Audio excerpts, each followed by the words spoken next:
Bonjour tout le monde et bienvenue dans l'épisode du podcast d'aujourd'hui. Alors, aujourd'hui, j'ai avec moi la journaliste Natacha Calestrémé. Alors, Natacha, vous êtes journaliste et écrivaine. Vous avez réalisé 31 documentaires diffusés sur les chaînes de la télévision française. France 2, France 3, TF1, M6. Vous avez présenté aussi une émission qui s'intitulait Sur le chemin de la santé. Vous avez écrit beaucoup de romans. Et aujourd'hui, et ce depuis quelques années, vous écrivez des livres sur le développement personnel qui aident énormément les gens à se connecter justement à eux-mêmes, à trouver la solution à leurs problèmes en découvrant déjà l'origine de ces problèmes, en utilisant certains protocoles très efficaces et en se donnant toutes les chances. Et là, évidemment, je fais référence à votre dernier livre, Se donner toutes les chances. Alors, bonjour Natacha et bienvenue dans le podcast Persévérance. Bonjour Siam, et c'est vrai que je suis ravie d'être là parce que la persévérance est un sujet qui me parle beaucoup. Ah, c'est super, ça me fait vraiment plaisir. Alors, Natacha, je vous ai présenté un petit peu, mais je voudrais bien quand même que vous vous présentiez, si vous avez envie de dire quelque chose de plus, voilà, de ce que j'ai pu dire moi, de mon côté. Je vous écoute. Comme ça, en Bon, fait, peut-être que dans ma communauté, alors évidemment, il y a des gens qui vous connaissent, mais on a envie de savoir un peu plus sur vous, et c'est ce qu'on va faire d'ailleurs aujourd'hui dans le podcast. Dites. avec plaisir. Euh, Sur le thème de la persévérance, je dirais que ça me parle beaucoup parce que j'ai toujours eu des rêves, le rêve euh, de partager à la fois ce qui m'aidait, mais aussi partager des très belles initiatives. Mais je ne suis pas arrivée tout de suite et il m'a fallu beaucoup, beaucoup de persévérance, au point même que je peux dire que dans ma famille et dans mon entourage, à une certaine époque, plus personne n'y croyait. Natacha, c'est un peu une rêveuse. Elle a des rêves incroyables, mais elle n'y arrivera pas. C'est pas possible. Donc, moi, j'ai très vite voulu médiatiser les personnes qui sauvaient les espèces en danger, les gorilles, les orang-outans, les baleines. Et, et donc, je pouvais très bien créer une association, mais je me suis dit, comme les médias et la publicité étaient un des domaines de prédilection, euh, il faut que j'arrive à réaliser des films documentaires sur ces personnes. Mhm. Déjà, des femmes réalisatrices, il n'y en avait pas beaucoup. Moi, j'habitais dans le sud-ouest. J'étais au courant de rien de ce qui se passait sur Paris, les formations.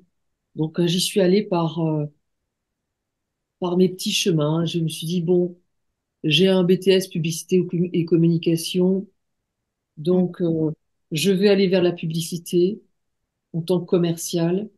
Ça va m'amener vers la presse, où je vendrai de l'espace publicitaire pour la presse.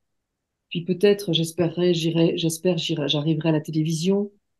Puis la télévision, en vente d'espace publicitaire, j'irai peut-être vers la production.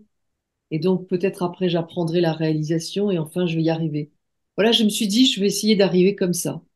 Mhm. Et par le commercial. Et donc, bah, c'est ce qui s'est passé.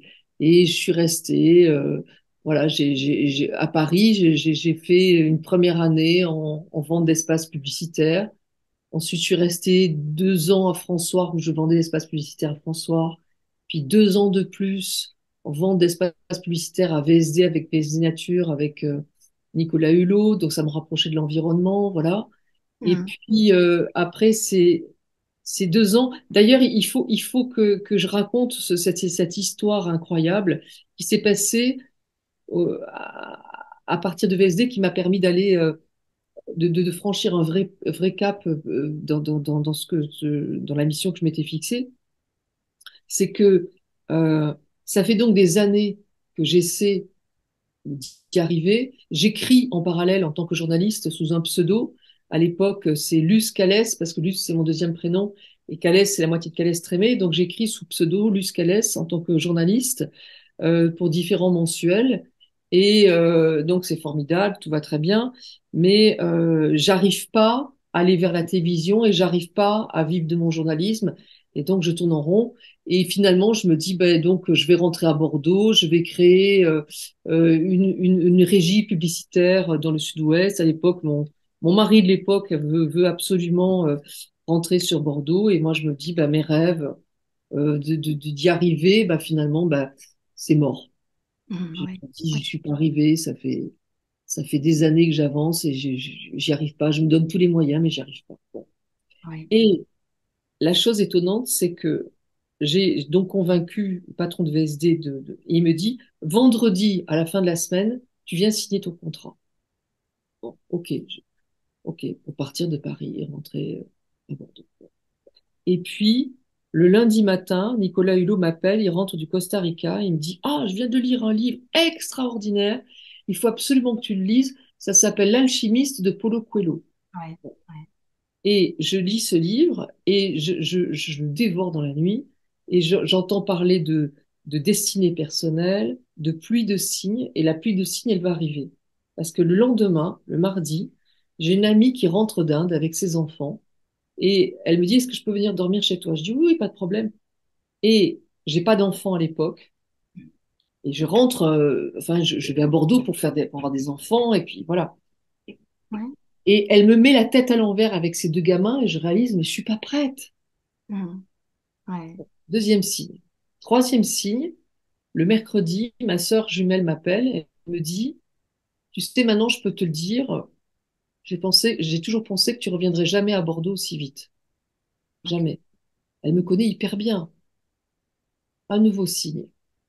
Le, euh, le jeudi, j'ai une amie qui avait travaillé avec moi dans mon équipe en tant que commerciale et qui me dit, j'ai que tu n'es pas sur ton chemin, qu'il faut que ton destin n'est pas là, enfin des choses assez troublantes. Ça me parle, bien évidemment. Et on arrive au vendredi Ouais. et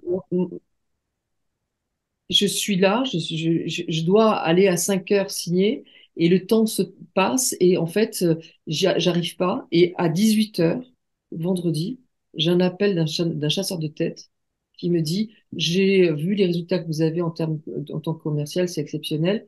Est-ce que, on voudrait vous faire venir chez France Télévisions? Ok. D'accord.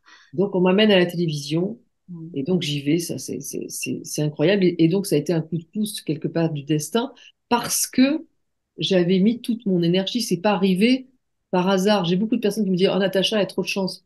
Ouais. Non, non, je m'étais donné tous les moyens pour y arriver. C'était très long, etc. Et en arrivant à France Télévisions, bah, au moment où j'ai quitté ma casquette de commercial pour arriver à la réalisation, il a fallu que je passe par la production, assistant de production, redevienne au plus bas salaire pour comprendre tout. Mhm. Donc, Ouais. ça m'a repris 3 ans de plus Ouais. et enfin y arriver, euh, voilà, Mhm. à devenir réalisatrice de films documentaires animaliers sur les personnes qui sauvaient les espèces en danger. Donc, la persévérance, c'est effectivement euh, croire en soi jusqu'au bout et ne pas lâcher. Super. Mhm. On vient d'écouter justement, on va dire, on vient de découvrir une certaine période de Natacha qu'on peut-être qu'on connaît pas. Et puis vous avez aussi parlé d'énergie et vous, Natacha, vous parlez beaucoup d'énergie et c'est ce qui peut-être nous attire un petit peu, voilà, ce qui nous pousse aussi à lire vos livres. Et là, je vais parler du livre justement La clé de votre énergie. Comment est né vraiment ce livre et c'est quoi la réflexion autour de ce livre avant vraiment d'aller dans, voilà, dans vos périodes où vous vous sentez pas bien, etc. Mais comment c'est sorti, au fait? Comment vous avez même décidé, au fait, du titre? Voilà, la clé de votre énergie. Dites-moi. C'est amusant parce que ce livre-là, on m'aurait dit, même il y a 6 ans, que j'aurais écrit du développement personnel un jour. J'aurais dit, mais n'importe quoi, c'est pas du tout. C'est pas Moi, mon je suis monde. j'écris des romans, j'aime raconter des histoires, je suis pas là pour parler de moi, ça n'a aucun sens. Donc jamais je pensais que j'irais sur ce chemin-là. C'est la vie et c'est les épreuves. Euh, c'est vraiment, il m'a fallu une succession d'épreuves qui a duré 4 ans, mais je dirais comme tout le monde, tout le monde a un jour rencontré une série d'épreuves, que ce soit des deuils, que ce soit du chômage, que ce soit des problèmes sentimentaux, que ce soit des problèmes de santé, on a tous vécu ça plus ou moins. Et puis, et donc c'est pas très original, c'est juste que En tant que journaliste, quand euh, une fois que j'ai fini, d'ailleurs c'est amusant parce que c'est à nouveau une épreuve, c'est-à-dire qu'en fait, France 3 et France 5 arrêtent la production de films animaliers Mm. parce qu'ils veulent acheter BBC, National Geographic et que ça coûte trop cher euh, d'acheter les films que mon producteur produit. On pourrait dire super épreuve, mince, bon. Et là, moi, je vois le vent venir et je me dis, OK, donc il faut que je me réinvente, sinon j'ai plus de boulot, j'ai plus rien. Donc je vais m'orienter vers la science et la santé.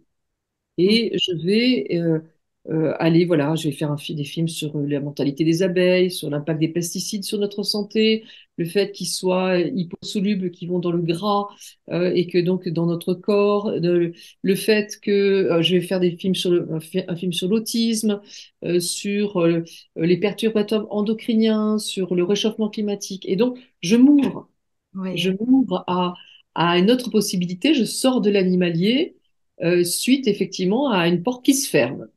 oui. Et, euh, et souvent, concevoir qu'une porte se ferme, c'est finalement ouvrir son regard vers une autre porte qui pourrait s'ouvrir.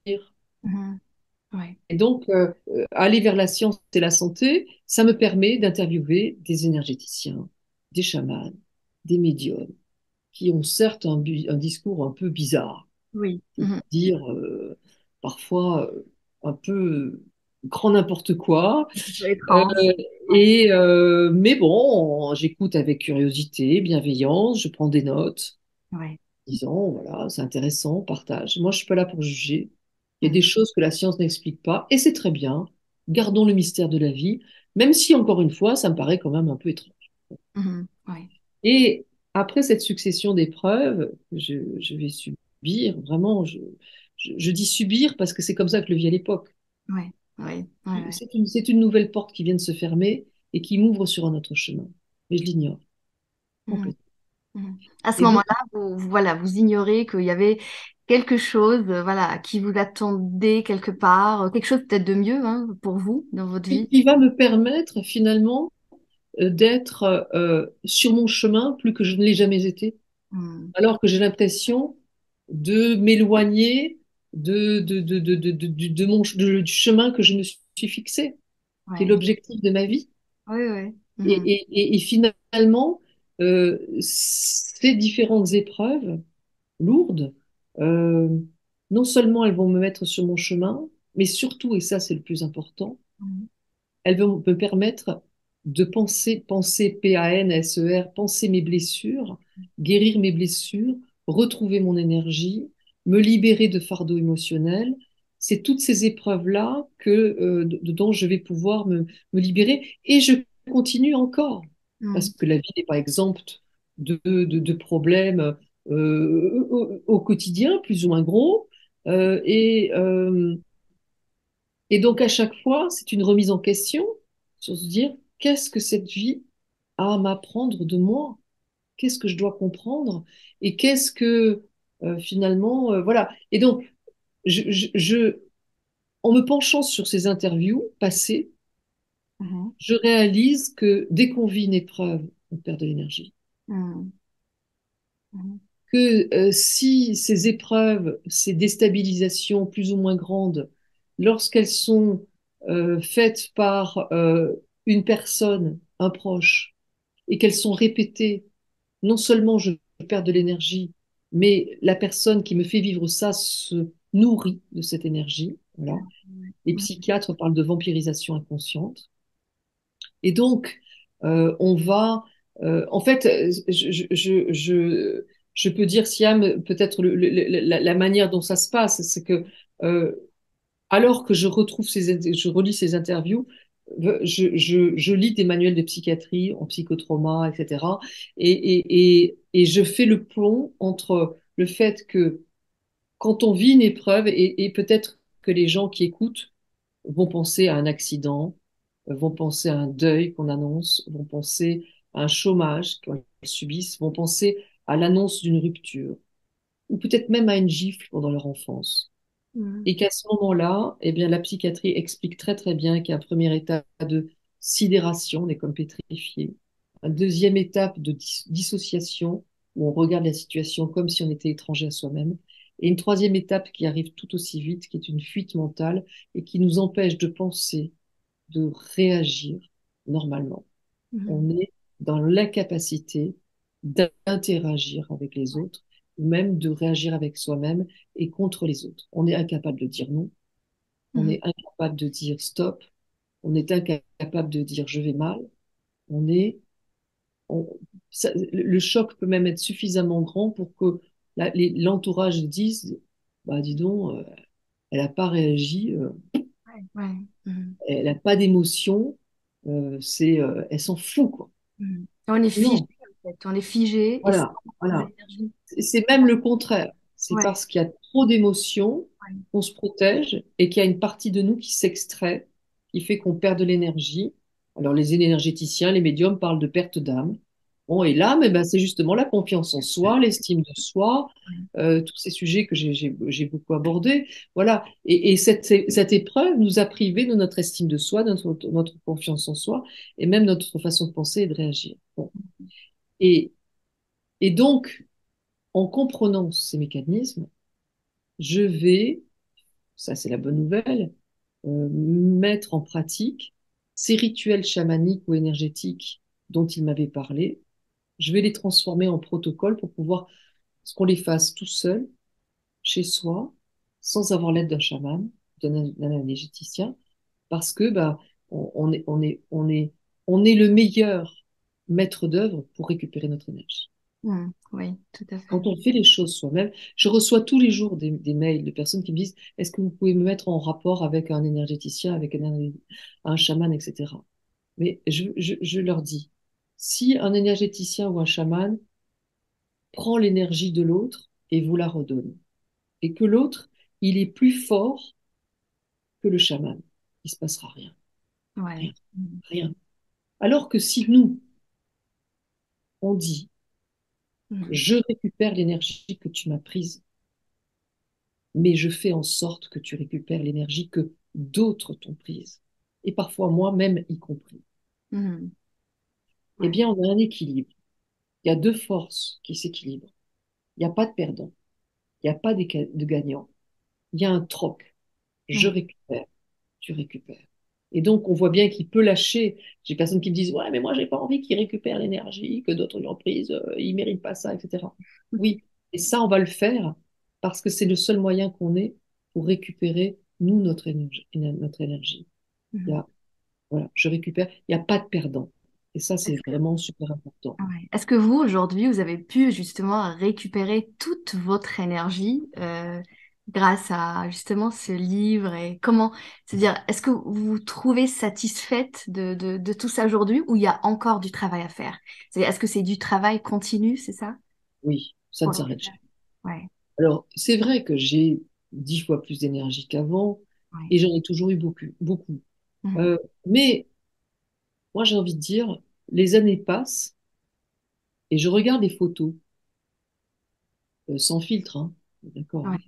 bon, euh, de moi aujourd'hui. C'est pas pour me lancer des fleurs, mais je regarde il y a 10 ans, je regarde il y a 15 ans, je fais plus vieille, plus triste, euh, mais je me trouve presque moche. Mais Ouais. c'est pas qu'aujourd'hui je me trouve belle. Pas du tout. Mais ce que je veux dire, non, non, mais ce que je veux dire, c'est que Ouais. euh, aujourd'hui, je me trouve plus épanouie. Voilà, c'est pas une histoire de beauté. Je me Ok. trouve plus épanouie, 10 fois plus, 100 fois plus épanouie qu'il y a, Mhm. qu'il y a même 8 ans. Ouais. Je vois des photos, je dis, mais waouh! Au fait, c'est grâce à ce qu'il y a à l'intérieur de vous aujourd'hui. Oui, C'est ce qui... voilà. Donc cette énergie-là, bah, elle m'aide Mhm. finalement à être dans ma plénitude, à être dans ma bonne santé. Et puis, mais pour répondre à votre question, Ouais. c'est quelque chose qui ne cesse jamais. Mhm. Parce que oui, je suis à un âge où on annonce des deuils. On vient de m'annoncer le deuil de la mort de ma marraine, qui est un être fabuleux, voilà, qui était un être, mais elle est morte dans sa très belle mort. Mhm. Euh, à partir de plus de 95 ans, on considère que c'est Ouais. l'ordre des choses. Donc, et je suis contente parce qu'elle est libérée. Donc, je suis tellement heureuse pour elle. Et puis, je sais maintenant que chaque fois que je vais penser à elle, elle sera à mes côtés. Voilà. Mais c'est vrai on vit maintenant. Enfin, moi, voilà, j'ai un certain âge où aujourd'hui, ben, on va plus m'apprendre des deuils qu'avant. Et Dieu sait si, on m'en a dit, où il y a des mauvaises nouvelles. Voilà. Donc, donc oui, il y a de la perte d'énergie. Bien Mhm. sûr. Mhm. Ouais, j'ai refait un protocole il n'y a pas si longtemps, le week-end dernier, en me disant, bon, Ouais. euh, là, j'ai vécu quelque chose qui était un peu dur. Alors, bah, le protocole 5, recouvrement d'âme suite à une épreuve, allez hop, ça Ouais. faisait peut-être 2 ans que je l'avais pas fait celui-là, je l'ai refait. Voilà. Et puis, protocole 6, c'est le reset énergétique, c'est un protocole de recouvrement d'âme avec des personnes qui nous prennent de l'énergie. Eh ben, je l'ai fait aussi avec quelqu'un parce que j'ai considéré que cette déstabilisation m'avait atteinte. Mhm. Donc, donc oui, c'est un cheminement, j'ai envie de dire, à vie. Euh, la vie nous montre que des choses nécessitent d'être soignées, et parfois il s'agit de récupérer notre énergie, et parfois il s'agit de prendre conscience que on a des fardeaux émotionnels qui appartiennent à des personnes de notre famille, qui ne nous appartiennent pas, et dont on peut se libérer aussi. Mhm. Et ces protocoles de libération émotionnelle, ben, ceux-là, je les fais très très souvent. Parce Ouais. que dès que j'entends parler de quelque chose qui fait écho à ma vie, je me dis, là, il y a quelque chose dont je peux me libérer. Et je Mhm. refais. Mhm. Ouais. Vous avez cité dans votre livre que, en fait, à une certaine période, d'ailleurs, vous avez cité tout à l'heure, voilà, ces moments difficiles qui vous ont impacté, en fait, dans votre vie. Vous avez écrit dans votre livre, vous avez posé beaucoup de mouchoirs sur vos yeux et il y avait de la souffrance à cette période-là, à cette époque, une souffrance peut-être par rapport au, voilà, on va dire aux professionnels et au personnel aussi. Vous avez aussi perdu votre meilleure amie, votre sœur à cette époque-là. Comment vous avez pu vivre tout ça et au fait, comment vraiment vous avez on va dire niveau énergie, comment vous avez pris ça? De quelle façon, en fait, vous avez voilà, pris ça? Comment, aussi que j'ai envie de vous dire, voilà, la vie vous a donné ça, comment vous l'avez pris, vous, en fait? Voilà. Alors, j'ai la chance d'avoir beaucoup d'énergie, ce qui m'a pénalisée à cette époque. C'est-à-dire qu'en fait, je ne me rendais pas compte que je souffrais. J'étais au bord de la dépression, mais je m'en rendais C'était de pas la compte. dépression, ouais. J'étais dans un état dépressif, ça c'est sûr. Je sais Ouais. pas si je suis allée jusqu'à l'état de dépression, mais un état dépressif Oui. sûr et certain, parce que je pleurais presque tous les jours. Hmm. Parce que, voilà. Mais comme C'est- j'ai... Il y avait de Pardon? la déception, c'est ça? Il y avait de la Oula, déception, de la tristesse. tristesse infinie, une souffrance infinie. Il y a des choses que je vivais sur le plan familial où j'avais l'impression qu'on m'avait arraché les tripes, Ouais. on m'avait privé de choses qui sont inhumaines on est une maman. Voilà. Et donc, je vivais des choses euh, terrifiantes, inconcevables que j'avais même pas imaginées. Et, euh, et donc oui, c'était une douleur Hmm. infinie, une tristesse, presque une mort à l'intérieur de moi, au-delà des deuils que je vivais. Et Ouais. voilà, l'impression d'avoir perdu certaines personnes. Voilà, Ouais. c'était vraiment très, très dur. Mais comme j'avais beaucoup d'énergie, et c'est ce qui arrive d'ailleurs aux personnes qui font des burn-out, Hmm. c'est qu'ils ne se rendent Ouais. pas compte qu'ils perdent de l'énergie, bien Exact. sûr. Et Hmm. donc, c'est le pendant négatif d'avoir beaucoup d'énergie. C'est ce ne se rend pas compte qu'on en perd. Ouais. Et, et moi, il m'a fallu ce problème de santé, cette double hernie discale, en fait, pour m'en rendre compte. Hmm. Mon corps m'a aidé. Parce qu'en fait, moi, à l'intérieur de moi, il y a un cheval au galop. Sauf qu'en fait, je me rends compte qu'à l'époque, j'étais plus un bourrin qu'autre chose. C'est-à-dire que j'avais des œillères, j'avançais, j'essayais de courir au galop avec un fardeau qui pesait 10 tonnes. Ouais. Et je m'épuisais Hmm. complètement. Donc, la manière dont je l'ai prise, c'est-à-dire que je me suis pas rendu compte que j'allais mal. Ouais. Je m'en suis pas rendu compte. Et il m'a fallu un problème de santé pour me rendre compte à quel point mon psychisme était à l'agonie. Hmm. Ouais. Sinon, je ne m'en rends pas compte. Donc, je peux même pas dire, oui, à l'époque, je songe ça, etc. C'est, à l'époque, je dis, je vais bien. Ouais. Mhm. Mais en séchant mes larmes, je Mhm. vais bien, je vais Ouais. bien, je vais bien, non, je vais bien, je vais bien, je vais bien, et je vais tout sauf bien. Vous C'est donnez... juste Ouais. faux, Ouais. totalement faux, bidon, je m'en rends pas compte, je suis à la ramasse. Ouais. Vous vous donniez pas le temps de vous écouter, d'écouter votre corps, d'écouter vos émotions aussi, ce que vous ressentiez à ce moment-là. J'écoute rien Ouais. et je suis un gros bourrin. Voilà, Mhm. que les choses soient dites. Je n'entends rien, je vois rien et je refuse d'imaginer que je vais mal. Non, non, non, j'ai de la force, j'ai de la force. Ouais. Mhm. Voilà. Et la chance, c'est qu'effectivement, mon corps m'alerte. Ouais. Et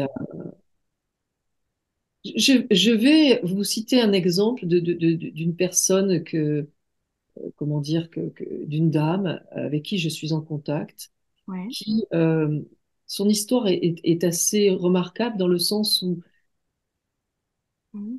je pense que ça peut aider beaucoup de gens à se projeter, à comprendre. Bon. Ouais. Cette personne a vécu des choses atroces avec quelqu'un, un homme qui l'a violentée sous toutes les formes et qui a fini par la séquestrer.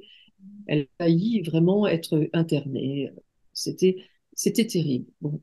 Et puis, elle s'en est sortie grâce à un autre homme, et puis elle se reconstruit. Elle devient, comment dire, elle fait un métier dans le soin, et tout va bien. Et alors que tout va bien, Mhm. accident de voiture Ouais. grave, elle prend la vie d'un homme. Aïe, aïe, aïe. Il y a Mhm. un homme qui meurt. Mhm. Dans cet accident, c'est pas sa faute. C'est-à-dire que on va dire, la faute n'a pas de chance. Et Ouais. voilà. Bon, énorme culpabilité de cette Mhm. personne, peur phénoménale, parce que la peur de l'accident, etc. Et juste derrière, cette dame contracte une maladie qui fait que ça la prive, elle ne peut plus marcher, Ok. Mhm. elle ne peut plus avancer. Bon. Ouais. Alors, bien sûr, elle a compris petit à petit que avancer, rouler dans la voiture, avancer, eh ben, c'était prendre la vie. Donc, ben, finalement, ne plus avancer, c'est éviter l'accident. Mhm. Ouais. Bon, psychologiquement, on peut Ouais. comprendre. Tout à fait. Ouais. Mais ce qui est le plus important de voir, c'est que petit à petit, cette femme a fait un travail remarquable sur elle, mais Mhm. petit à petit, qu'est-ce qu'elle a compris?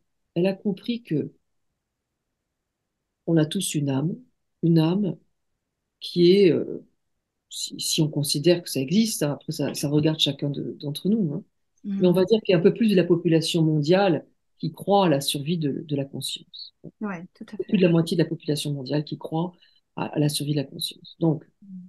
notre âme, avant de s'incarner, s'est choisi une mission de guérir de certaines blessures, de guérir de certains fardeaux émotionnels qui appartiennent à la lignée, ce que Anne Ancelin Schussenberger, une psychothérapeute de renom, a mis en avant grâce à 20 ans d'études cliniques sur la question, et qui a montré voilà, ces fidélités inconscientes entre des épreuves qu'ont vécues nos parents et qui peuvent parfois, systématiques, se rejouer dans notre vie. Bon, Mhm. parfois, bien sûr, c'est loin d'être systématique. Bon. Mhm. Et si on considère qu'en naissant, on a une âme qui justement s'est fixé cette mission, Ouais.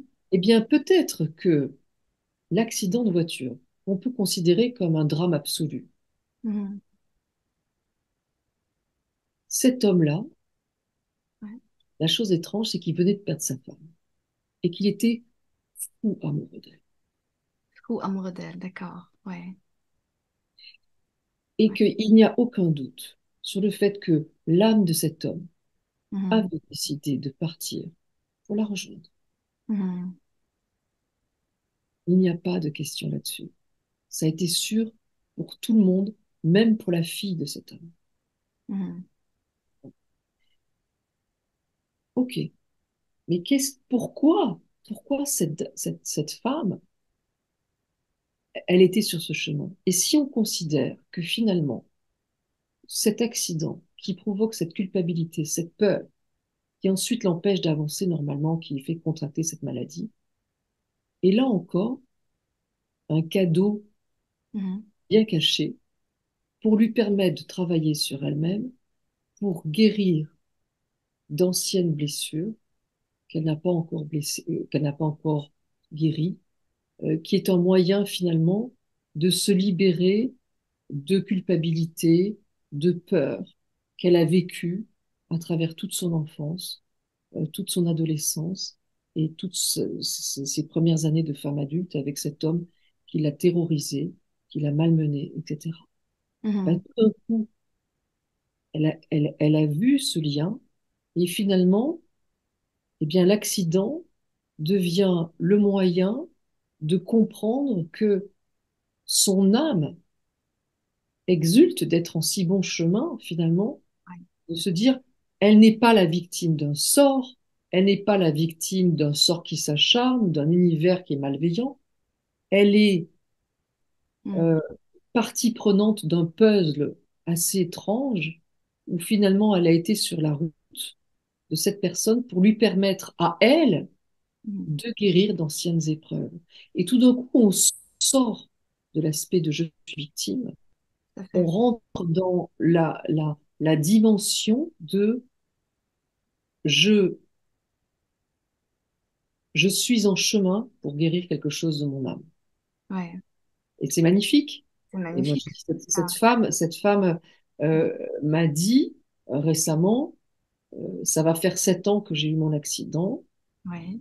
Je vais pour la première fois, je vais fêter cet accident. Ok. Ouais.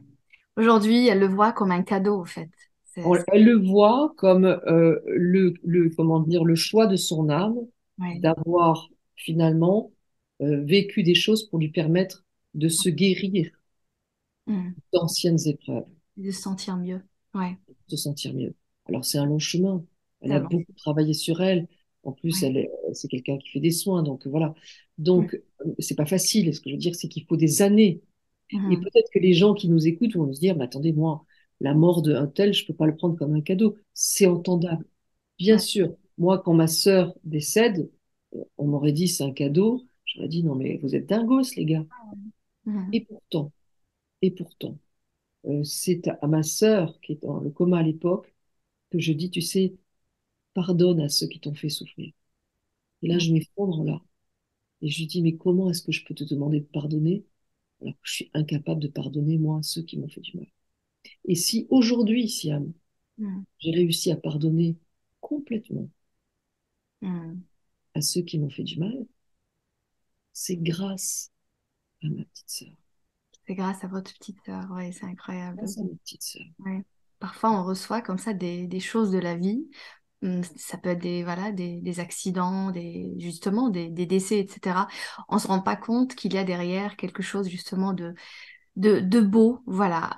Comme vous l'avez bien dit maintenant, sur le moment, vous pouvez pas dire que le décès de ma sœur, voilà, C'est c'est cadeau. inconcevable, c'est Mais voilà, inconcevable. là, Mais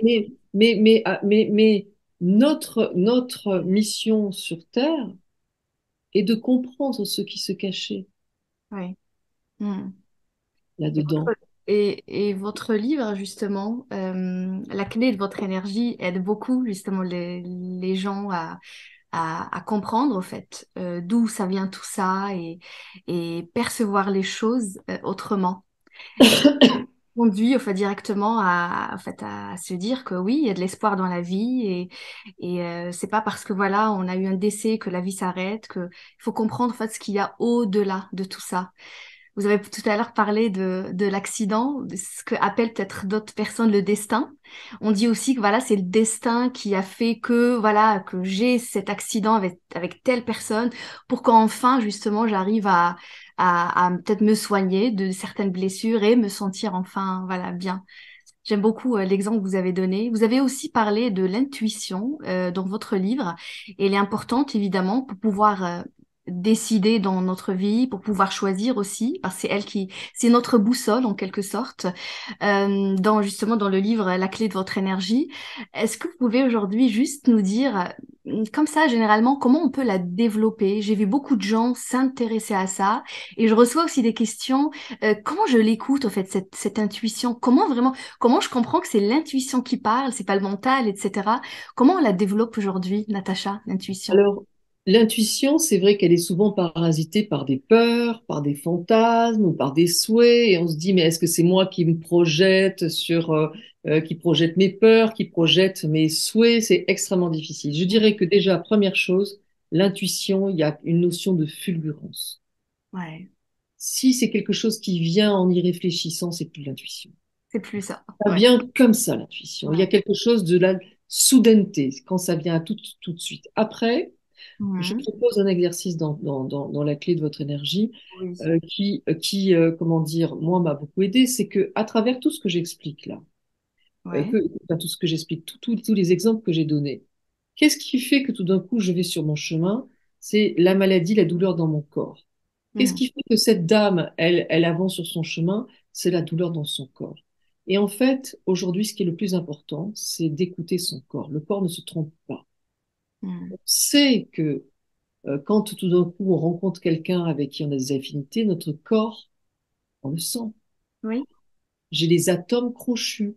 Il y a Mhm. quelque chose qui nous attire. Au contraire, celui-là, je le connais pas, mais je le sens pas. C'est ça. Ouais. Bon, ça, c'est quelque chose de l'ordre de la perception sensorielle. C'est le corps. Mhm. On rentre dans un appartement. Ah, je me sens bien. Ouais. Voilà. C'est le corps. On réfléchit pas.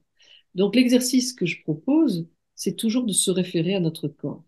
Et donc, ça prend quelques secondes.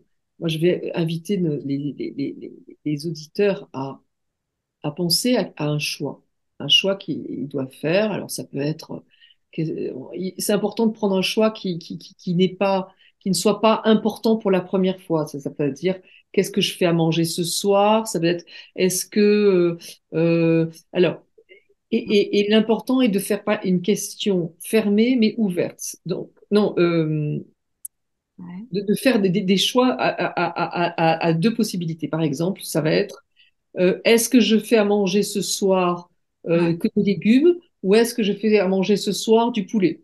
Est-ce que je pars en vacances en Inde ou est-ce que je pars en vacances en Espagne? Mhm. D'accord? Chacun va choisir, Ouais.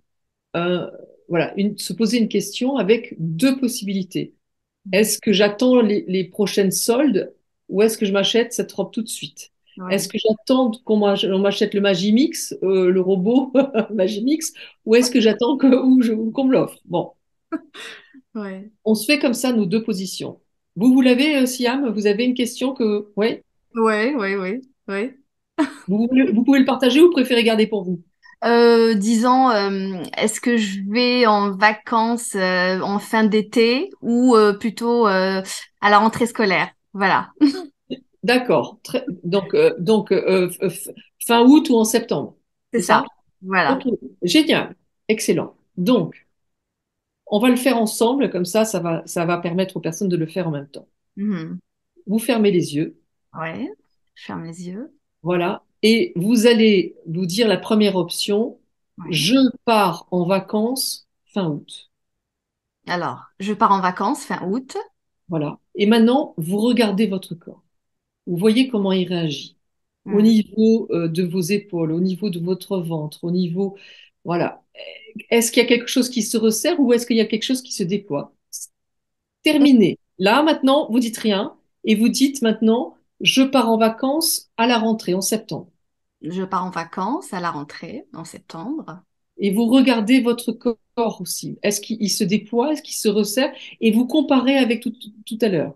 Et ça dure quelques secondes et vous ouvrez les yeux. Mhm. Comment est-ce que, comment est-ce que, déjà, est-ce que c'est difficile pour la première fois, mais est-ce que vous avez senti une différence? Oui, il y a une différence. Oui, oui, c'est le corps qui agit. En fait, c'est c'était inconscient, on va dire. Ça penchait plus de quel côté, du coup, c'était plus comment? C'était pour le deuxième choix à 10 ans. Ouais, c'était plutôt ça. Ce qui est bien dans cet exercice, c'est qu'on n'utilise pas, en fait, le mental, le pourquoi, Voilà. etc. C'est magnifique. Donc, tac, voilà, comme vous avez dit tout à l'heure, la toute première idée qui peut venir ou la toute première réponse, en tout cas, c'est la bonne, c'est l'intuition. C'est ça. Voilà, exactement. Et mon Donc, intuition a pu choisir, hein, justement. ce serait plutôt septembre, c'est ça? Tout à fait. Voilà. Alors, ce qui est amusant, parce que vous ne l'avez pas vu, mais moi, je vous ai regardé, c'est Oui. que quand vous avez dit je pars en août, vous êtes comme ça. Mm, Et vous vous en rendez compte et vous faites ça. tout à fait. Vous regarderez la vidéo, mais vous êtes comme ça au départ. Donc, vous fermez Tout à fait. et vous vous êtes redressé. Exact. Donc, déjà, sur la première, on avait la réponse. C'était Exact. pas la bonne. C'était pas ça, oui. Voilà. Oui, Et moi, c'est ce que je fais, par exemple, je suis dans le métro. oui. Je me dis, est-ce que je sors là maintenant ou est-ce que et je prends le RER ou est-ce que je continue quand il y a, par exemple, des bouchons, des grèves, des trucs et tout ça. Ben, je suis avec ma barre de métro et je dis, je reste, Ouais. je Allez. continue, je Non. vais prendre le RER. Tac. Hop, eh ben, je prends le RER. Voilà, Voilà. vous Je choisissez. me fie à mon intuition Ouais. et plus on va le faire, plus on va se référer à son corps et plus ça va devenir un outil. Et moi, maintenant, j'ai même plus besoin de fermer les yeux. Je le sens. Je pense à quelque chose et il y a des frissons qui viennent sur moi. Mon corps réagit. J'ai appris à décoder. Oui. Oui. Voilà. Plus on le fait et plus on apprend à décoder. C'est magnifique. J'imagine que en tout cas, les auditeurs et les auditrices en profitent pleinement. Ils peuvent, voilà, essayer cet exercice qui est vraiment magique, hein. C'est vraiment très intéressant. Alors, il y a eu ce que vous avez appelé d'ailleurs le drame dans votre livre, dans votre vie, voilà, le décès de votre meilleur ami, le décès de votre sœur. Et vous m'avez dit tout à l'heure comment vous avez vécu ça. À ce moment-là, vous le preniez pas vraiment comme un cadeau parce que, voilà, c'est difficile et c'est normal. Est-ce que c'est à partir de là que vous avez décidé justement de comprendre, en fait, ce qui se passe et comprendre tout ce qui tourne autour de l'énergie? Ou est-ce que c'est vraiment, on va dire, un cumul d'événements comme ce que vous avez eu, voilà, sur le plan professionnel et puis familial, etc. Et voilà, enfin, vous avez dit, comme résultat, comme conséquence, vous avez dit, voilà, je comprends enfin c'est quoi, et peut-être aussi grâce aux interviews que vous avez pu avoir. Voilà, vous avez dit tout à l'heure, hein, j'ai pris note, etc. C'est-à-dire, comment ça s'est fait vraiment pour arriver à une certaine conclusion dans votre vie? Alors, en fait, ça a été une succession d'épreuves entre 2011 et 2015 qui a démarré par le chômage, etc. Bon, voilà, et puis un deuil, un deuxième, et tout. Bon. Ouais, Et donc, comme je l'ai exprimé tout à l'heure, je ne me suis pas rendu compte, en fait, que j'allais mal. Mais néanmoins, à partir du moment où ma meilleure amie est décédée des suites de harcèlement conjugal, avant même de faire tous ces rituels pour moi, sur moi, etc., pour avancer, j'ai essayé de comprendre les mécanismes de l'emprise. Et c'est comme ça que j'ai fait 2 ans de recherche, justement auprès d'énergéticiens, mais en interviewant aussi des psychiatres, en lisant des livres de psychotrauma pour essayer de comprendre justement ces mécanismes bah, autour de l'emprise, du harcèlement, autour de la manipulation. Et à l'époque, je parlais justement bah, de manipulation, d'emprise, de harcèlement. ouais, Et il a fallu que j'ai ces problèmes de santé pour ouvrir les yeux sur l'ensemble de choses qui n'allaient pas bien chez moi et que je mette en pratique mm, ces resets énergétiques pour comprendre les choses. Et pour comprendre surtout une chose, c'est que euh, on n'a pas besoin de vivre du harcèlement, de la manipulation ou de l'emprise pour pour qu'on nous prenne de l'énergie. mm, C'est-à-dire que j'ai arrêté de poser une étiquette là-dessus et j'ai simplement dit euh, considérez les personnes qui vous ont déstabilisé à répétition. C'est tout. Parce que, je vais donner un exemple. ouais, Imaginons une maman ou un père, une maman dépressive qui passerait son temps à pleurer ouais, sur notre épaule. Elle n'est mm, pas en train de harceler, elle ne nous manipule pas, on n'est pas sous emprise. mm, et on perd beaucoup, beaucoup d'énergie. Et Ouais. d'ailleurs, on va la voir, oh là là, là là, je suis Mm. plus savée que ton père. Machin. Ouais. On est vidé. Pourquoi? Parce qu'on a perdu notre place, on n'est plus l'enfant, mais finalement on est le réparateur de nos parents. Et donc cette question de place, elle est prépondérante. C'est aussi pour ça que j'ai appelé mon livre Ouais. Trouver ma place. Voilà. Bon. Euh, mais un père qui va dire euh, à son enfant, euh, va dire à ta mère que je suis pas d'accord avec elle. Fais le ménage parce que ta mère en était incapable. Il n'est pas en train de nous manipuler, il n'est pas en train de nous harceler, on n'est pas sous emprise, mais Mm. pourtant on a l'énergie parce que là encore, on est sorti de notre place d'enfant, on est, on est devenu finalement un- une passation de couvert, on est d'une certaine manière instrumentalisé Ouais. entre deux personnes qui n'arrivent pas à se parler. Bon. Et ça Mm. nous fait perdre beaucoup d'énergie. Et donc, c'est vrai que j'ai des personnes qui me disent, oui, mon mari n'est pas manipulateur, ma compagne n'est pas harceleuse, ils ne sont pas, je ne suis pas sous emprise, etc. Mais je vais très mal, je vais pas bien. Et dans mon travail,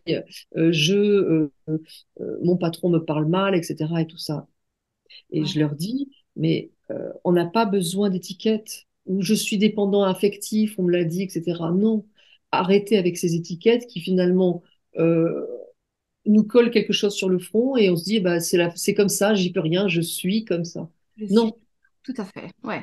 non, on n'est pas dépendant affectif, on n'est pas, non, on a juste perdu beaucoup, beaucoup d'énergie, qui fait que cette énergie qui me manque, qui fait que j'ai comme une béance à l'intérieur de moi, et cette énergie que j'ai perdue, qui est quelque part dans le corps de l'autre, voilà, qui est ce que Marie-France Irigoyen, psychiatre, appelle la vampirisation inconsciente, et ben c'est ce qui fait que je peux pas quitter l'autre parce que je suis sans arrêt en lien psychique avec une partie de moi Mm. qui m'appartient mais qui n'est plus en moi. C'est ce qui fait, Natacha, justement, j'allais vous parler de ça. Au fait, il y a des gens qui retombent tout le temps, on va dire, sur des personnes toxiques. Après, ils se demandent pourquoi toujours les mêmes expériences. Ou, comme vous l'avez bien cité maintenant, en fait, les gens qui n'arrivent pas à quitter, par exemple, leur conjoint, etc. Alors, ou ils quittent, mais ils reviennent après parce que, Voilà. justement, il y a une part Voilà. d'énergie, Voilà. voilà, qui cherchent. Alors, Ouais. tout à fait. Alors, c'est une super question. C'est-à-dire qu'en fait, euh, euh, Mm. l'hypothèse de perte d'énergie, ça reste une hypothèse Ouais. parmi tant d'autres. Oui. N'empêche qu'elle permet de comprendre ce processus de je pars et je reviens ou je n'arrive pas à partir. C'est que si moi on me coupe le bras et que on le met dans la pièce à côté et qu'on me dit Natacha, salut, bye bye, t'as fini ton interview, tu peux y aller. Je vais peut-être partir, mais je vais revenir chercher ce qui m'appartient Mhm. parce qu'on ne peut pas s'abandonner soi-même.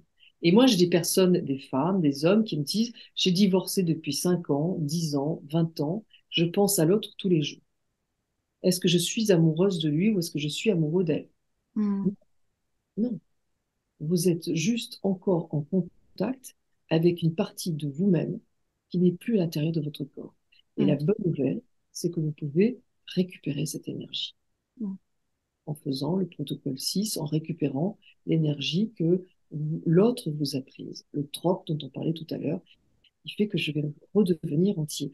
J'ai un homme qui m'a écrit là récemment et qui m'a dit, depuis que j'ai fait les différents protocoles avec les personnes qui m'ont pris d'énergie, ça a commencé par mes parents, il m'a dit mes frères et mes sœurs, mes ex, j'ai même un instituteur avec qui je l'ai fait, j'ai un ami qui n'était pas franchement un ami, mais j'ai mis du temps à m'en rendre compte, et puis toutes les personnes qui m'ont déstabilisé à répétition, eh bien, non seulement j'ai le sentiment d'être en plénitude totale, il dit même, j'ai plus faim comme avant.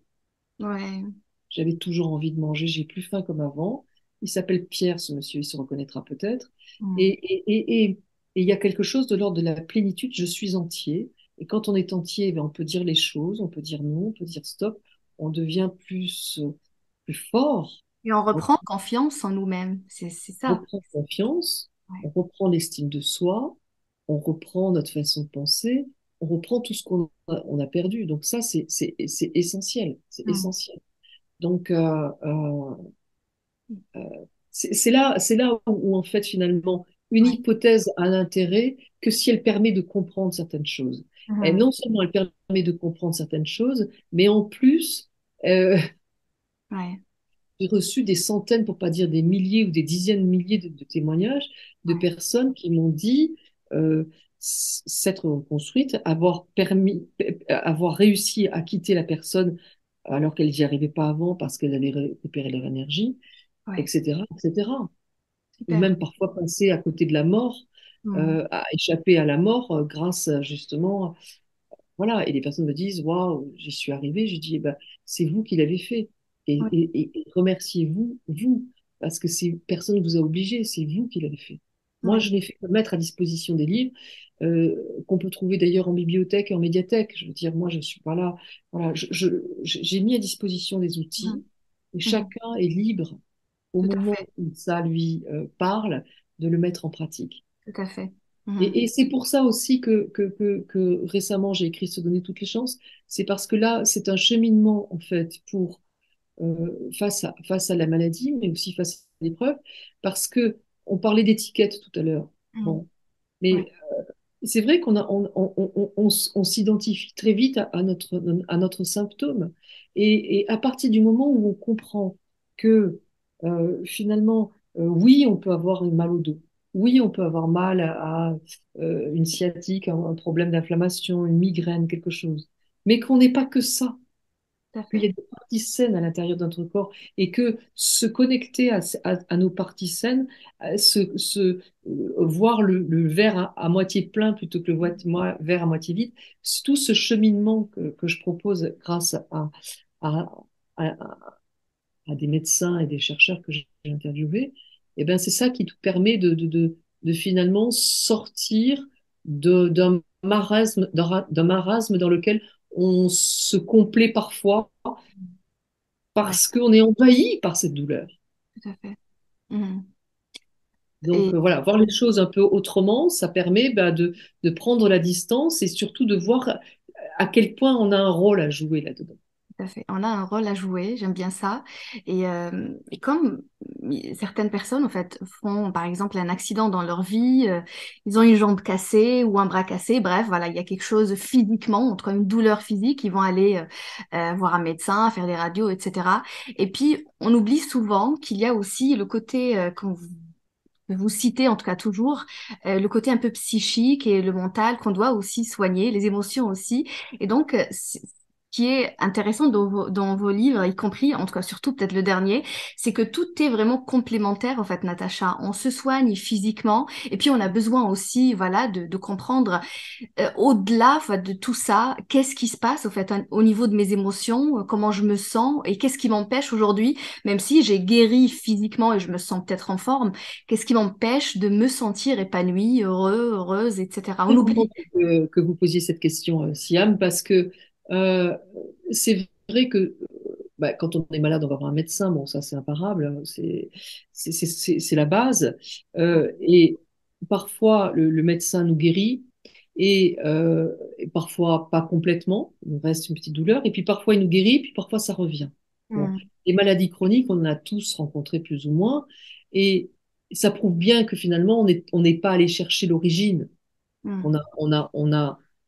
On a atténué le symptôme ou on l'a fait disparaître, mais comme on n'est pas allé chercher la cause, eh bien finalement il revient.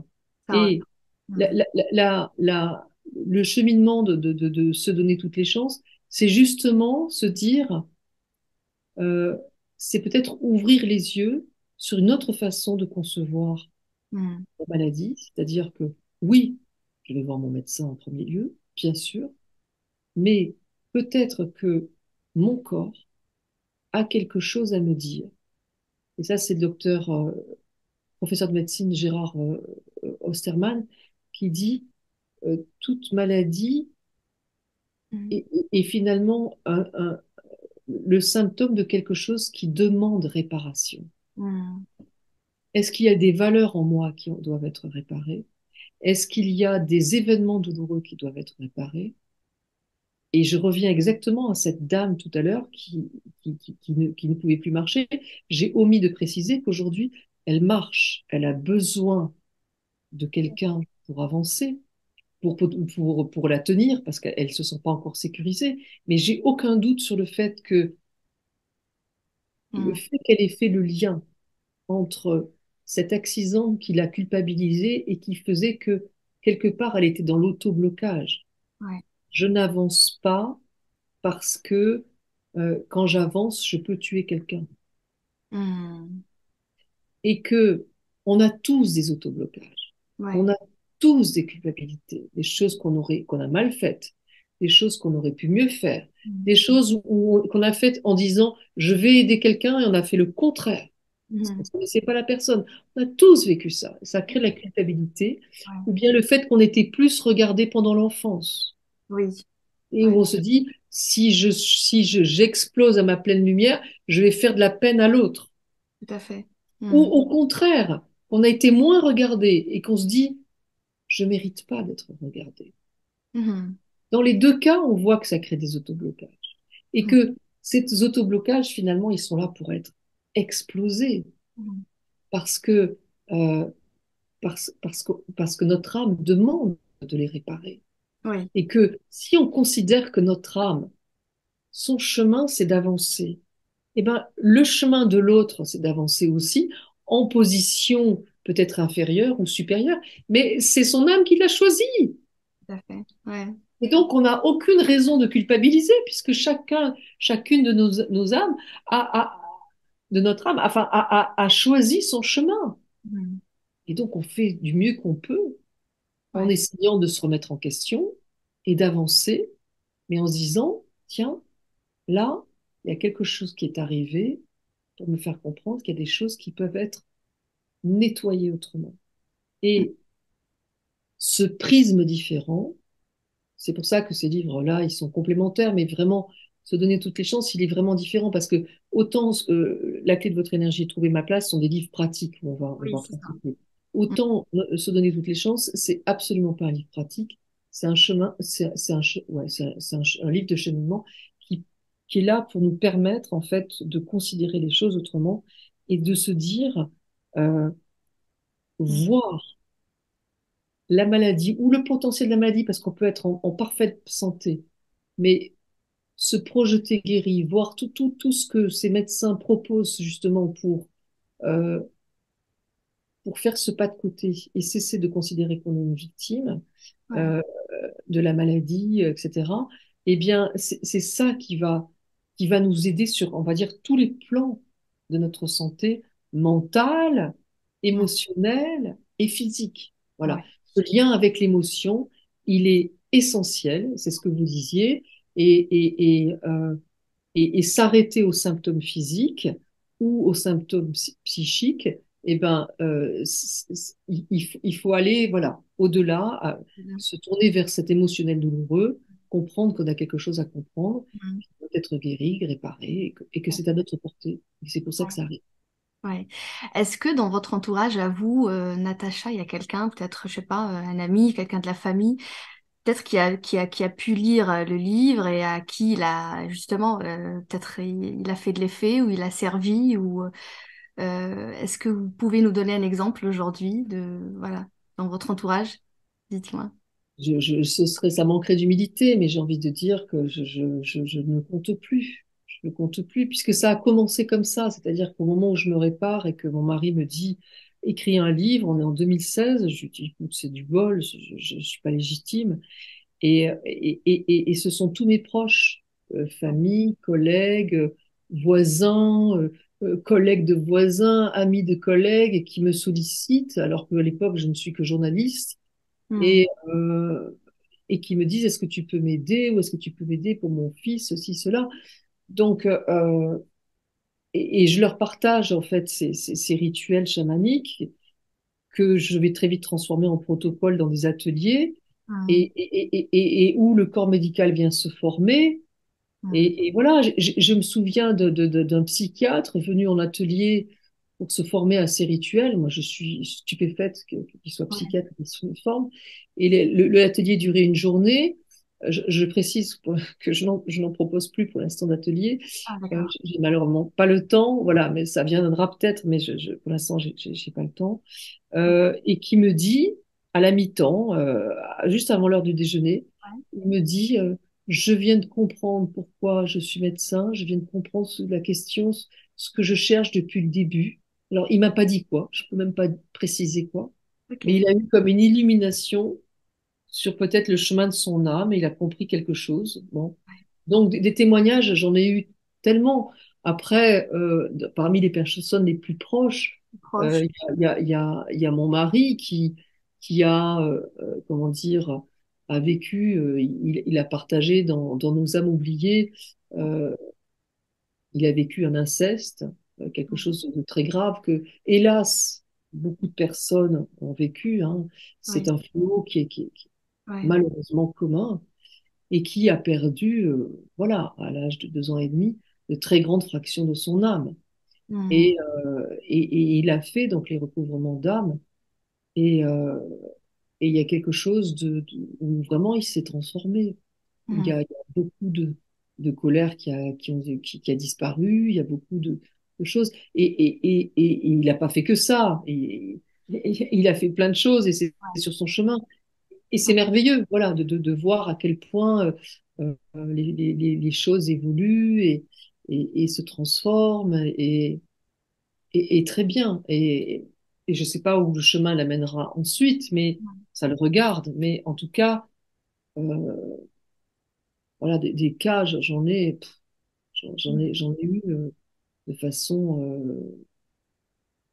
Vous avez donné maintenant un exemple d'un psychiatre, hein, c'est ça, qui est venu justement à votre atelier. Pourtant, il y a d'autres psychiatres ou même des psychologues, etc., ou des médecins qui n'y croient pas vraiment, qui pensent que voilà, si tombe malade, par exemple, il a voilà, le cancer et il lui annonce ça, comme si que voilà, sa vie doit s'arrêter et qu'il n'y a plus d'espoir et voilà, il n'y a plus de foi, etc. Qu'est-ce que vous dites à ces gens-là? Sans dire que ce sont des médecins ou autres, mais qu'est-ce que vous leur dites, au fait, sachant que vous avez votre expérience, vous avez vu aussi des résultats dans votre entourage. Alors, moi je détiens pas la vérité. Moi, c'est ma vérité. Et j'ai Ouais, envie de dire que chacun est libre d'y croire ou pas. ouais. Mais peut-être qu'aujourd'hui, il y a certains médecins, ou même pas forcément des médecins, mais des gens qui nous écoutent en disant c'est du grand n'importe quoi. Mm. Et ils ont le droit, parce que moi, j'ai vécu ça aussi. Voilà. Ouais. J'ai pensé ça aussi. C'est du grand n'importe quoi. Et Mm. peut-être qu'à un moment donné, ils rencontreront, pour eux ou pour quelqu'un d'autre, quelque chose qui fera qu'ils changeront d'avis parce qu'ils ils se seront connectés à quelque chose un peu différent et ils se diront, tiens, il s'est passé quelque chose, je l'explique pas, et ça fera vaciller une certitude à l'intérieur d'eux ou pas. Mm. Mhm. Et j'ai envie de dire que ça les regarde. Le réflexe, on en parle aussi dans Se donner toutes les chances, le réflexe malheureux, ce serait de dire que il y a une façon de voir les choses et il n'y en a qu'une. Ouais. Euh, on est des êtres complexes. Personne ne peut prétendre que ça va être tel recouvrement d'âme ou telle libération émotionnelle de fardeau hérité de notre famille qui va aider quelqu'un. Personne ne peut prétendre ça. Il y en a, ça marche très bien parce qu'ils ont fait ça.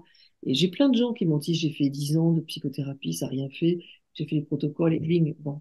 Mais peut-être parce que c'est le bon moment, peut-être parce qu'ils ont fait les psychothérapies avant, peut-être parce que je sais pas quoi. Mais en tout cas, ce serait une erreur de Mm. penser que telle chose va aider et uniquement celle-là.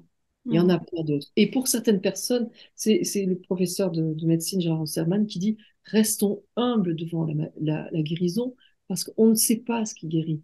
Et on Mm. évoque dans le livre le pouvoir de l'effet placebo, qui est cet effet assez magique qui fait qu'à partir du moment où on est convaincu qu'un traitement, et un traitement, ça peut être simplement faire un protocole, mais ça peut être un médicament, ça peut être une psychothérapie, ça peut être de l'hypnose. Un traitement, c'est prendre soin de quelqu'un. Bon, Mm. eh bien, un traitement, à partir du moment où on est convaincu qu'il va nous faire du bien, ça va décupler ces actions, puisqu'il y a des études scientifiques qui ont prouvé que dans le cas de dépression et de migraine, simplement le fait de prendre une gélule vide et de dire ça va vous guérir, à Ouais. partir du moment où c'est fait par un référent ou en qui on a confiance, dans 70% des cas, les personnes arrêtent de souffrir. Et Mm. dans 90% dans le cas d'arthrose. Ouais. Alors que c'est une douleur physique. La Ouais. migraine, elle est là. La dépression, elle Ouais. est là. Elle est bien là. L'arthrose, elle est bien là. On le sent dans le corps. On ne peut pas dire que c'est dans la tête. C'est là, bien physique. Et Mm. pourtant, simplement parce que si un référent nous donne un traitement en qui on a confiance, parce qu'on est convaincu que la personne, elle a cette intelligence diagnostique, elle a cette intelligence pour nous donner le bon traitement, et elle croit, cette personne, en nos ressources, et que nous-mêmes, on croit en nos ressources, on croit en nos foi de guérison, et qu'avec ce médicament, qui est peut-être vide, Mm. mais on ne le sait pas, eh Mm. ben, on a une chance sur deux de ça, voilà. Eh bien, on va guérir, eh bien, il se passe quelque chose dans notre cerveau qu'on n'explique pas, qui provoque quelque chose de l'ordre de l'auto-guérison. C'est magique. Ouais. Bon, On a besoin d'y croire souvent, pour ne pas dire parfois, pour vraiment arriver à cette guérison et à ça changer aide. quelque chose en Ça aide, c'est indéniable, ça aide de manière prodigieuse et c'est prouvé que ça aide. nous. Mhm. Cela dit, il y a des personnes, Gérard Osterman, dans Se donner toutes les chances, il cite le cas d'un enfant nouveau-né brûlé très Ouais. gravement qui se fait guérir, éteindre le feu par comment dire, un coupeur de feu, donc par quelqu'un qui va faire des passes ou des prières ou quelque chose. Bon, voilà. Et Mm. moi, et moi, je lui dis, mais il se passe quelque chose, puisque moi, j'ai fait des émissions où on montrait qu'il y avait un enfant qui est à 6000 kilomètres de là où intervenait le barreur de feu, et ça s'arrêtait instantanément. Il me dit, et je lui dis, et l'enfant, il n'est pas au courant, donc c'est pas psychologique. L'enfant, il ne sait pas comment dire, quelqu'un s'occupe de lui à ce moment-là, donc on peut pas dire qu'il croit en barreur de feu, et c'est pour ça que Mm. ça marche. Bon. Mm. Et lui, il me rétorque quelque chose, je trouve que c'est très intelligent. Ouais. Il me dit, oui, le bébé, effectivement, il sait pas qu'il y a un barreur de feu qui travaille sur lui, il n'a pas besoin d'y croire, c'est pas psychologique, etc. Mais on n'est pas obligé de penser qu'il s'agit d'une énergie parce qu'il parle de la relation et du lien, le pouvoir de la relation et du lien. Et il me dit, ce bébé, il y a forcément son père ou sa mère à côté, Mm. qui, lui ou elle, est au courant qu'il y a un barreur de feu. Mm. Et peut-être que le nourrisson, il sent juste l'apaisement de ça.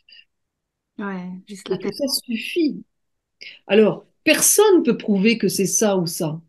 Mais Mm. là, moi, j'aime bien parce que c'est un professeur de médecine. Voilà. Et qui dit, on ne sait pas ce qui se passe, mais il se passe quelque chose. Ouais, Et ouais. ça vient de la mise en relation du pouvoir du cerveau, de plein de choses. Et il se passe quelque chose. Voilà. Mm. Donc, on peut même pas dire que c'est en lien avec une croyance dans le traitement. Ça aide, mais pas que. C'est Ça pas. peut être simplement l'alliance thérapeutique entre une mère et son enfant, Mm. entre le patient et son... Et c'est toutes ces questions-là qu'on aborde. Mm. Mm. Super.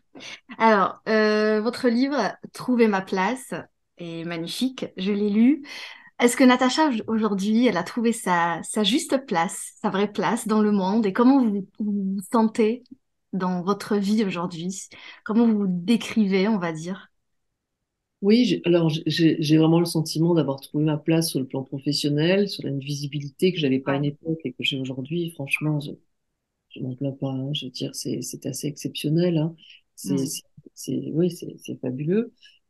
Sur d'autres plans, il y a plein de choses qui se sont mais tellement réparées, tellement beaux sur le plan familial.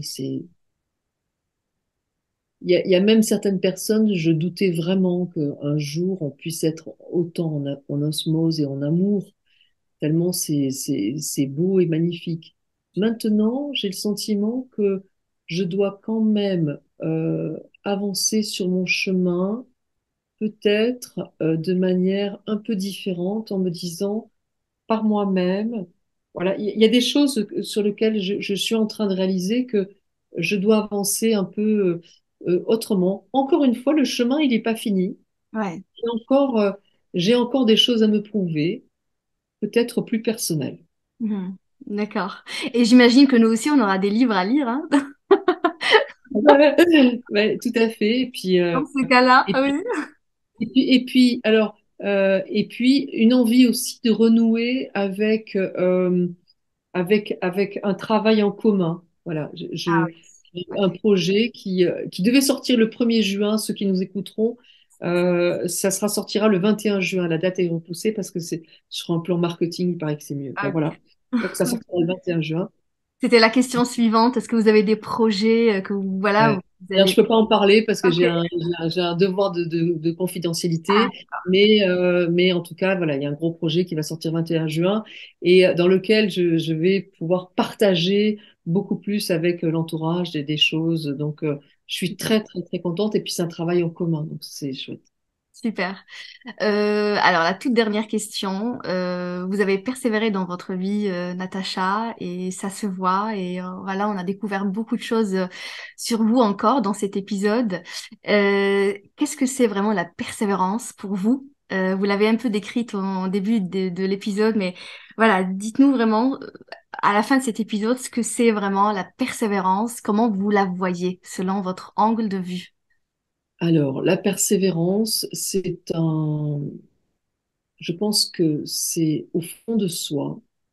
On a une petite voix qui a toujours parlé sur des rêves, une petite voix qui a pu évoluer.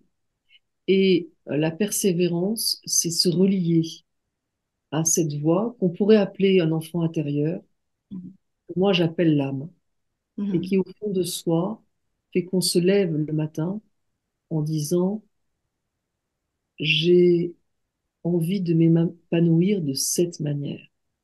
Et la persévérance, c'est constamment se relier à cette partie de nous qui sait ce qui est bien pour nous. Mhm. J'aime beaucoup. Ouais, J'aime beaucoup. Merci Natacha. Et ouf. moi je vous dis merci, mais j'ai envie quand même de savoir, vous dites, allez comme dernière question vraiment, à qui vous dites merci aujourd'hui? Vraiment. Alors, je dis merci à la vie, je Ouais, dis merci à la nature qui me nourrit plus qu'il n'en faut. Je dis merci à ceux qui m'ont fait du mal, parce que je suis aujourd'hui celle que je suis. ouais, Je dis merci à tous ceux qui m'ont fait du bien parce que ils m'ont permis de rester debout. Et surtout, je me dis merci à moi-même d'avoir trouvé des moyens de me remettre en question, de mm, ne jamais cesser de me remettre en question. Je dis aussi merci beaucoup aux lecteurs et aux gens qui viennent me voir lors de conférences, lors de dédicaces et qui, presque avant de me dire bonjour, me disent merci. ouais, Que ça me touche, ça m'encourage, ça me, ça me m'émeut au plus haut point. ouais, Et, euh, et ouais, un grand merci à toutes ces personnes qui viennent me voir pour partager la manière dont elles se sont reconstruites, la manière dont ils se sont sentis grandis, parce que Euh, bien sûr que des fois je doute, bien ouais, sûr que des fois je me dis, pff, tu te la racontes, mon pauvre vieille, c'est nul, et que ces gens-là viennent à ce moment-là me dire, bah non, ça a servi à quelque chose. mm, Voilà, donc merci à toutes ces personnes. mm. Merci beaucoup Natacha. Et merci à vous, Siam, pour cette belle interview. J'ai pris un immense plaisir de vous écouter, de vous regarder aussi, vu que voilà, c'est en visio et on a partagé un magnifique moment ensemble. Merci pour toutes ces informations et cette énergie que vous dégagez. Merci Natacha. Un grand merci, vraiment beaucoup. Merci.